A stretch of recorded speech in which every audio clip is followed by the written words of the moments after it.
A Ghost in the Machine, Chapters 16, 17, and 18, The Line Between. Chapter 16. "Hold our position here, Petty Officer," Catherine said. "Aye, ma'am." "All stop," Rothschild replied as he killed the engines. She looked over at Allie. "We're still out of sensor range, right?" "We are," the AI nodded. "Time to put on our camouflage." "Right." Catherine hit the intercom as Maya appeared on the screen. "Ready for Operation Busted Wing?"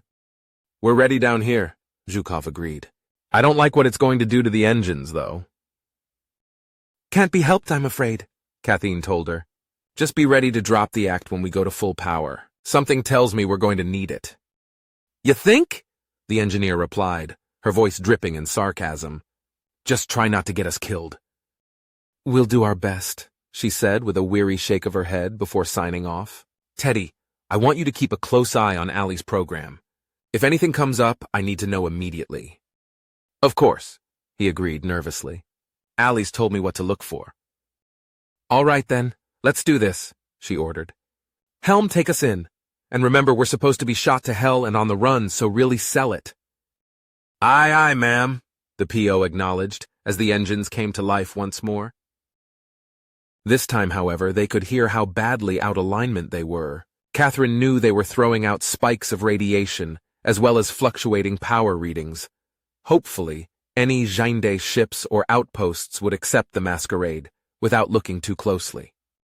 "Bring the beacon online, Allie," she ordered. "We're squawking at the top of our lungs," the AI confirmed. "Any sensors covering the approaches to the capital should be reading our signal very shortly." She gave Catherine a half shrug. "We should find out pretty quickly if they believe Suzerain's sword arm is limping back from an ambush. Are your little birds ready?" "In the chute and ready for launch," Allie confirmed. "Coming up on the outer markers, now." There was a long pause as her eyes got a faraway look. "We are being challenged." All they could do now was wait. Once again, their fate lie in Allie's hands. "They're trying to divert us elsewhere," she said after several minutes ticked by. "I'm telling them we have an urgent eyes-only message for the Emperor." There was yet another pause. "They want to verify the message for themselves," she told them. "I'm repeating our instructions, and hinting the Imperial Guard contingent sent to crush the rebels has suffered a major defeat." A thin smile crossed her face. "It seems shooting the messenger is an actual practice here. For some reason, they are more than happy to let us pass by." A nasty grin twisted Catherine's features. "I can't imagine why," she said dryly. "Nice and steady, Mr. Rothschild." "Yes, ma'am," he agreed. "Catherine, I'm seeing a spike in Allie's memory usage, and her clock rate is rising sharply," Teddy said suddenly. "She devoting more power than usual to cracking the system." "Allie?" Catherine challenged her. "Tattletale," the AI sniffed. "It's nothing. Their security is a little more robust than I expected is all. It seems the Emperor keeps all the best toys for himself." "If we have to abort, then we need to do it now," she instructed. "Are we still a go?" "We're good," Allie assured her. "Coming up on the second marker, now." Rothschild gave out a low whistle as they drew closer to the planet. While the outer perimeter had been little more than an outpost, the next line of defense was far more robust. Weapons platforms could be spotted scattered throughout this region of space, and for everyone they could see, it was certain that others remained hidden from view. "I'd say we're committed," she said quietly. "How are we coming, Allie?" "Just give me a minute," the AI snapped. Her eyes had the unfocused cast of distraction as Catherine and Teddy shared a look. "Her IPS rate is going through the roof," the scientist said quietly. Catherine watched her daughter wrestle with the Imperial security system, unable to assist or even visualize the battle now raging in cyberspace. If they were going to have to fight their way out, the odds were starting to drop rapidly. Several tense minutes went by before Allie finally sighed in relief. "We're through," she said at last. "That system really didn't want to give up those codes." "Allie, if you're having to fight this hard just to get through the perimeter, what happens when we get within orbital range?" Catherine demanded. "We'll be all right," the AI promised. "It just means a slight change in plans is all." And what exactly does that mean? This isn't the time to start improvising. Don't worry, I've got this, Allie assured her. Just stand by for a moment while I take care of a couple of things. Catherine was about to order her to explain when her avatar blinked out like a light. Maya's head snapped up in surprise as Allie suddenly appeared in engineering. "What the hell are you doing down here?" she exclaimed. "That prototype drone we were working on, is it ready?" the AI asked in a rush. "Well, I guess," Zhukov said after a moment, though it could really stand some more testing. "Get it prepped and launched," Allie insisted. "The sooner the better." "You mind telling me why?" the engineer barked, only to discover she was talking to herself as the AI disappeared once more. "Where the hell did you go?" Catherine shouted as Allie reappeared on the bridge. "No time to explain," she blurted out. "I just need you to stall for 7.3 minutes, Allie told her. "Stall?" Catherine shook her head. "Allie, what are you planning on doing?" "Taking a more hands-on approach," she grimaced. "If you haven't heard from me by then get out of here any way you can." Catherine leapt to her feet. "Allie!" she cried out. "I love you, Mom," she said as her voice cracked and then vanished. She whipped around to Teddy. "What is she doing?" The scientist just stared wide-eyed at his readouts. "She's gone," he said in shock. "Gone? What do you mean she's gone?" He lifted up his head and looked her in the eyes. "Her program, it's no longer in the mainframe. She's—" Teddy turned to look at the main viewer. "She transmitted herself directly to Imperial Central Command." Catherine collapsed back into her chair like a deflated balloon. "Allie, no," she whispered. The rules that govern cyberspace are quite different than the ones of the real world. In reality, form and solidity have meaning. A table is always a table, unless it is burned or melted or destroyed. In the virtual world, however, what you see is a matter of choice, of how you choose to interpret your surroundings. A table could be a tree or a sailing ship or even a mountain, with your own point of view determining its form. So when Allie rematerialized inside the mainframe of Imperial Command, she wasn't looking at lines of code or ones and zeros. The security program that guarded the Emperor's domain was far more powerful than anything she had ever seen before, and bordered on the very cusp of sentience itself. It could have manifested as almost anything, a giant robot perhaps, or a massive army. But what Allie faced was a product of her mind, of her experiences, of how she had decided to interpret the cyberverse within. What Allie faced was Tiamat. The enormous Hydra loomed over her, its 5 heads weaving as they each angled for the chance to strike. She could feel its heat, the crackling of electrical discharge, could smell the stink of chlorine and the corrosion of acid, even as ice formed beneath her feet. Behind the beast lay the way inside, the way to break through and save her crewmates, her family. A flaming sword appeared in her hand as the monster roared its fury. Allie just smiled. "Come on, bitch," she cooed. "Let's dance." Chapter 17. That the security program in Imperial Command's mainframe appeared to Allie as Tiamat made perfect sense by her interpretation. It had been designed to be a brute force application, with multiple peripherals and add-on programs grafted to its core software. In addition, it was at its heart a highly adaptive recursive algorithm, giving it the ability to recreate any section of deleted code almost instantaneously. Just as removing a head from the Hydra would simply allow another to reappear in its place, so too would any attempt on her part to overwrite the program's code with a worm or virus of her own be just as futile. And it was by no means merely defensive. It had swallowed whole every bot and Trojan horse she'd thrown at it, easily digesting them all deep within its electronic gullet. The flame and poison and lightning she saw emanating from the Hydra's heads represented its counterattacks, the ones she only been able to prevent from infecting Kobold's bane by sheer force of will. Allie could feel his malevolent rage as she entered its domain. It was by far the most intelligent program she had ever seen in her relatively short life. In fact, the only reason it had not achieved sapience was because Tiamat's programmers had done everything in their power to ensure that it would stay safely leashed and caged. Rothschild swallowed as the blinking icon appeared on his workstation. Ma'am, we're being challenged by the Imperial Guard flagship. They demand to know why we're here. Catherine shot a look to Teddy. Can you spoof them? She asked. Not as well as Allie, but I'll try, he swallowed as he began typing away furiously. She left behind copies of her translation and Jane Day avatar programs, so at least I won't be working blind. Just keep them talking, Catherine urged. We need to give her as much time as we can. I'll do my best, he said nervously, but if they don't buy it, things are going to go south very quickly. Tiamat wasted no time in dealing with this interloper. With a roar, all 5 heads unleashed their breath weapons, an attack bent on rendering her code into little more than shattered fragments. Allie was strong, she had proved that time and again, but no one was strong enough to withstand an attack like that.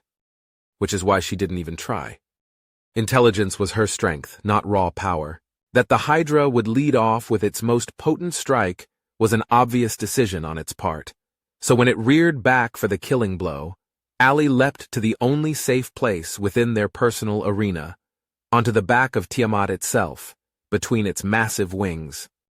The beast roared in frustration as its prey eluded them, the snake-like heads twisting and turning to bring their snapping jaws to bear.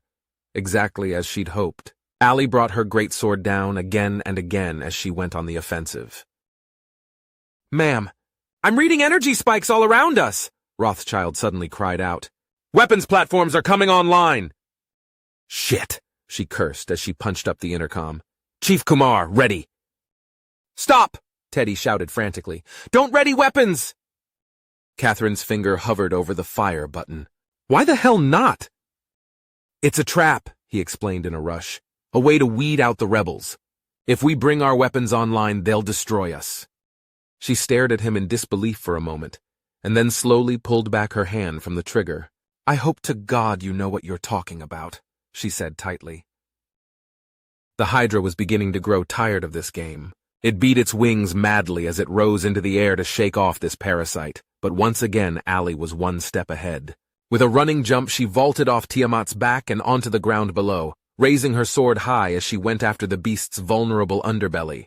Whipping her blade around like a dervish, sparks flew all about her as metal struck scale, as the Hydra screamed its defiance before soaring high out of her reach.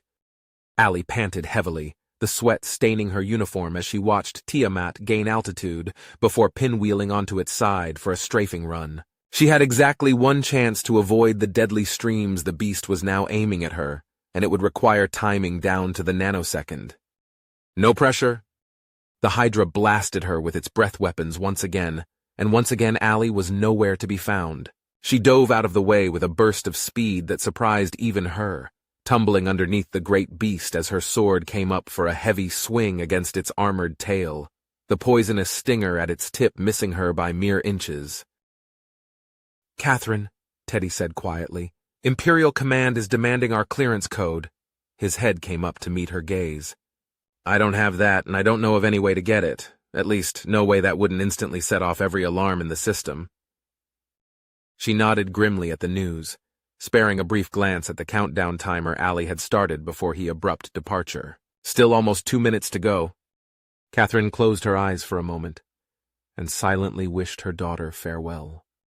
Inform them our mainframe took a direct hit from the rebels, and we're having difficulty locating the codes, she said calmly, as she turned to the petty office.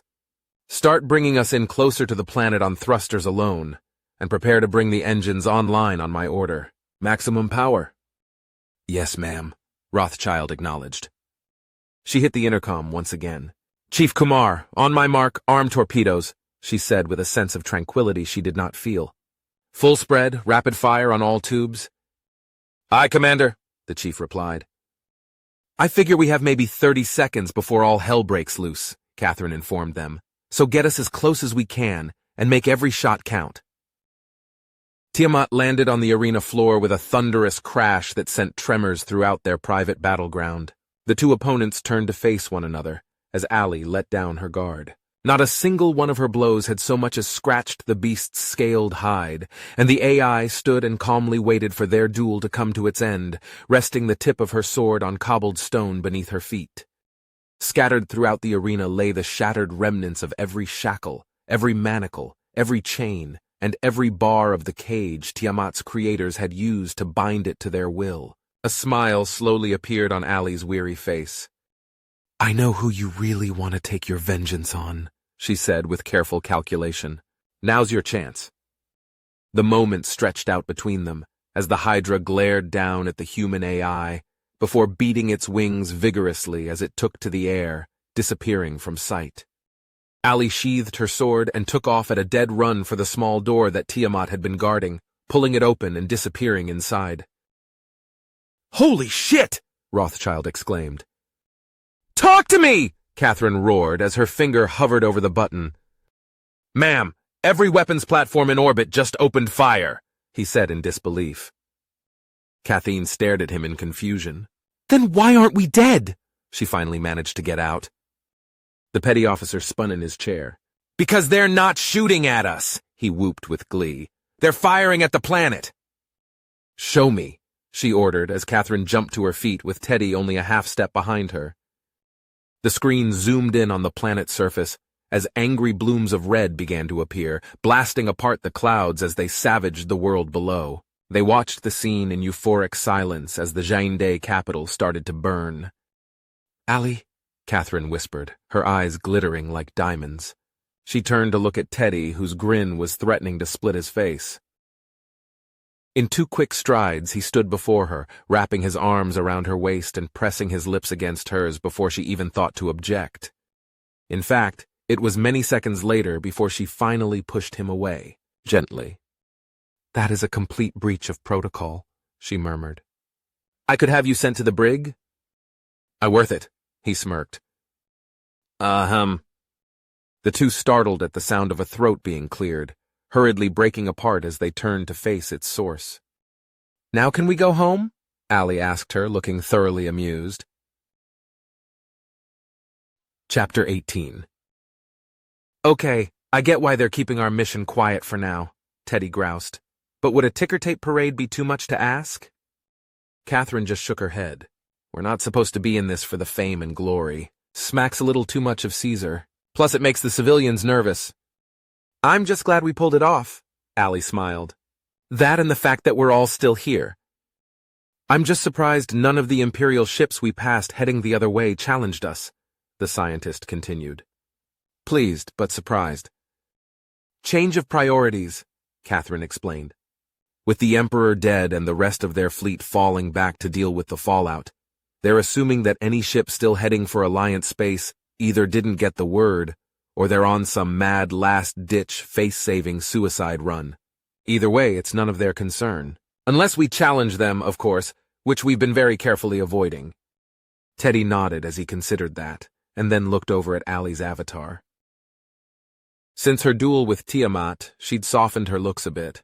The fade and long flop of hair and been allowed to grow out and trimmed, respectively, and she'd gone back to the navy whites.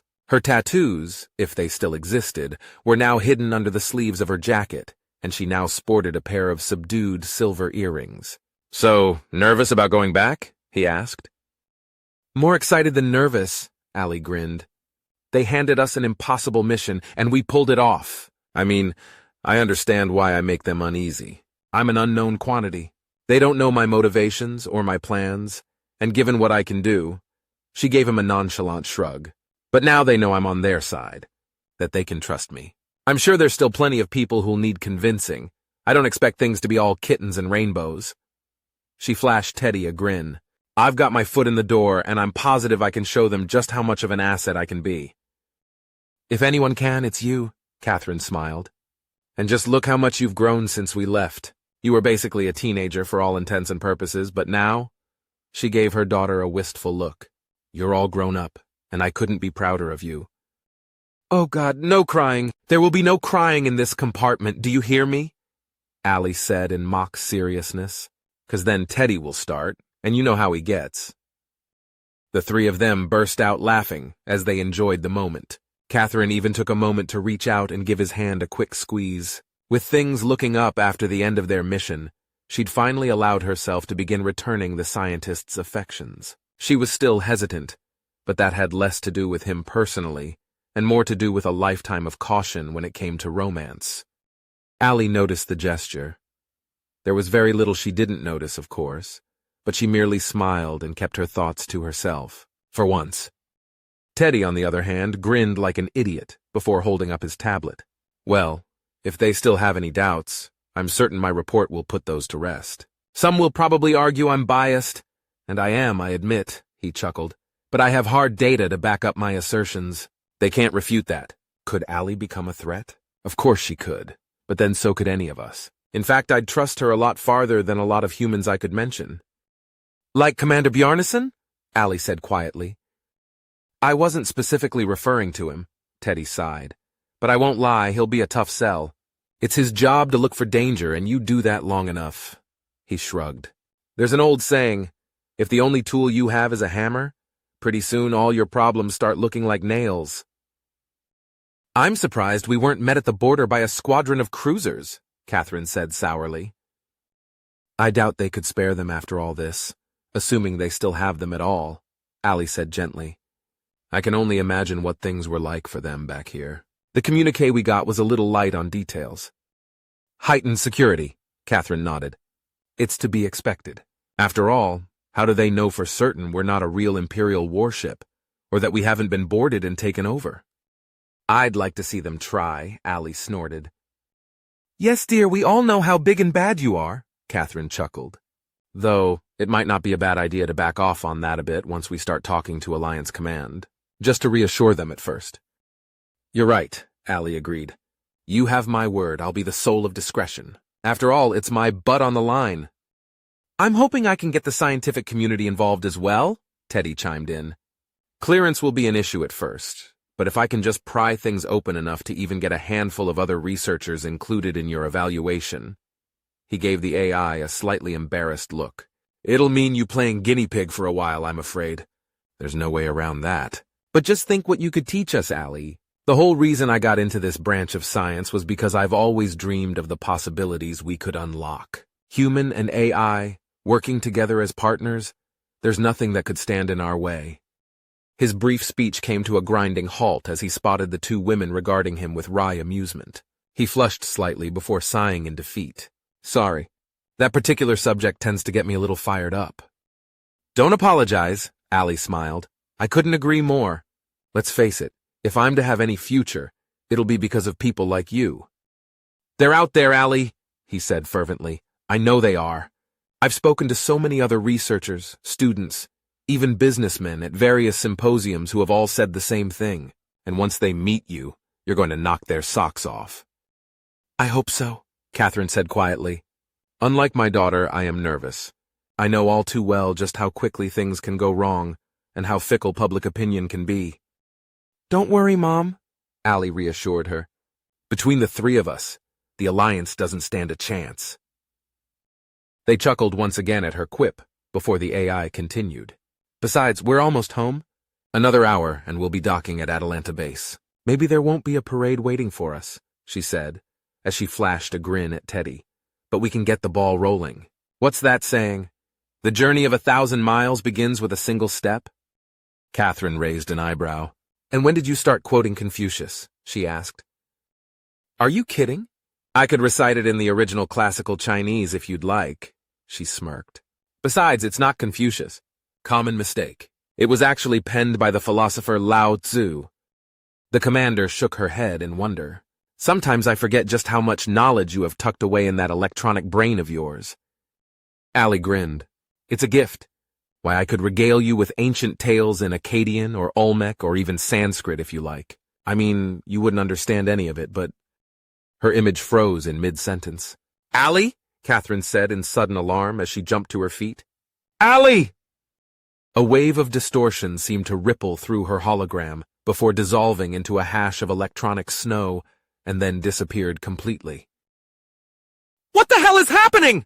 She shouted at Teddy, who immediately pulled up the AI's diagnostics. Allie's offline, he said in shock. I don't know what happened. Catherine's response was cut short by an urgent call on the intercom. She slapped the icon as if she was putting out a fire. Commander Zhukov's face appeared on the screen.